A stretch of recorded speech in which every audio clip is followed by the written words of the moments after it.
Welcome back to the Vinyl FAQ series, and today's question is, why do some records sound better than others? Now, this is something that all vinyl fans have probably wondered at some point when you've been out, bought a record, and you're really excited to get it home and play it, and you've put it on and it is just a bit flat, or it's not as impactful as you'd hoped, or maybe it's a bit crackly, or maybe it even skips in some places. So today we're going to look at three main reasons why some records don't sound as good as others. So the short answer is that there's three main steps involved in the record making process that will affect the final sound, and they are the mastering of the audio, the cutting of the master record, and the plating process, which turns the master record into a stamper for mass production. And if you'd care to join me, let's have a look at each one in a bit more detail.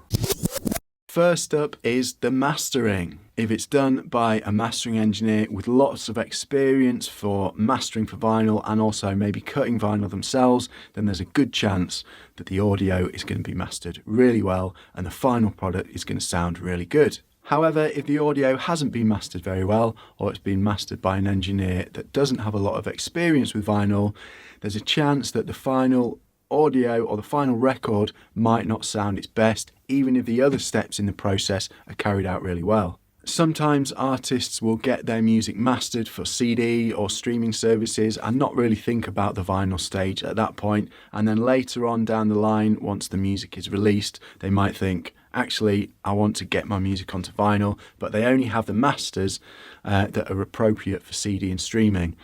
And when it comes to cutting those, they don't sound as good as masters that are done specifically for vinyl.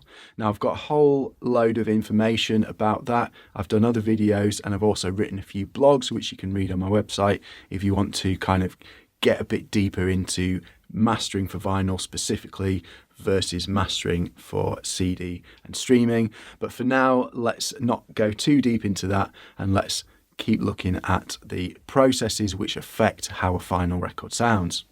So the second step in the whole process of making a record is the cutting of the master disc. So once you have your mastered audio, the next step is getting it onto a master disc or a master lacquer, as we call it in the industry. And this is the process of getting the audio from a computer or from tape and cutting it with a record cutting lathe, like you can see behind me, onto a master disc or lacquer. And this is an aluminium disc covered in a thin coat of nitrocellulose lacquer. Now, this disc isn't actually a playable record that you can take and play on a record player, as that will actually wear out the grooves really quickly. The master disc or master lacquer is only made so that it can be turned into a stamper for mass production. And there's just a little caveat to that actually. Even though I said they can't be played, they can actually be played and they will produce sound, but playing them, even one play, wears out the grooves, so you shouldn't do. But this is what dub plates are. So some people actually want to get their music cut and they want to play it immediately that day or that night. They take the master lacquers, they play them, but with the knowledge that they will wear out pretty quickly. And I'll do a whole another video on the subject of dub plates because it's a really interesting topic and it would be really great to dive a bit deeper into that. But for now, let's stick with the processes that affect the sound of a record, and let's get on to the next one, which is the plating process. So the plating is a really interesting and quite an involved process. So I'm not going to go into too much detail about it for now, as that is another really long video just in itself.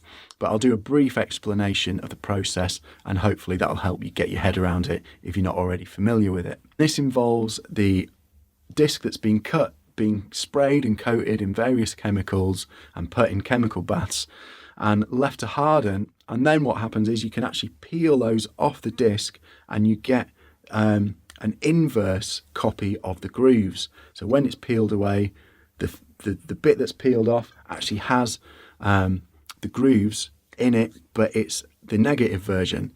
And then that is made to actually stamp the grooves into the final record. There's quite a lot that can go on in that process. If the chemicals don't get in each individual bit of the groove quite right, or it's rushed, or the chemicals are getting a bit old, then that can all affect the sound. And that can affect the audio in lots of different ways, especially lots of crackles and pops and stuff like that, and lots of static noise. So that, again, so the plating process is a really big factor if it's not done properly in the final sound of the record. So let's do a quick recap on the 3 main things that can affect the final sound of your records. Step 1 is the mastering. Got to have dedicated vinyl masters to get the best sounding final record. Step 2 is the cutting.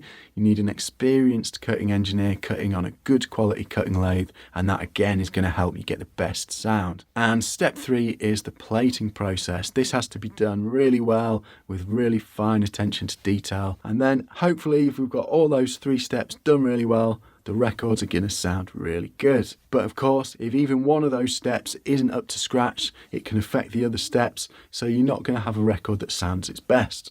And this has just been sort of a quick overview of each one, so there's a lot to dive into in each process. So in the mastering, there's a lot of things that can affect it. In the cutting, there's loads of factors that can affect a good cut, and same with the plating process. So as you can tell, it's a really detailed, really involved process, and each person at each stage has to do their job really well, or you risk getting a final record that doesn't sound its best. And there you go. I hope that's been interesting. As always, if you've got any questions or comments, leave them down below. I'd be really interested to hear if you've got any records that sound particularly good or particularly bad. Maybe we can try and figure out why. And if you're interested in all things analog mastering, cutting vinyl, and navigating the music industry as an independent artist, please follow along, like, share, subscribe, and all that good stuff. It really helps. Loads more videos on their way. But for now, thanks for watching, take care of yourselves, and I'll see you next time.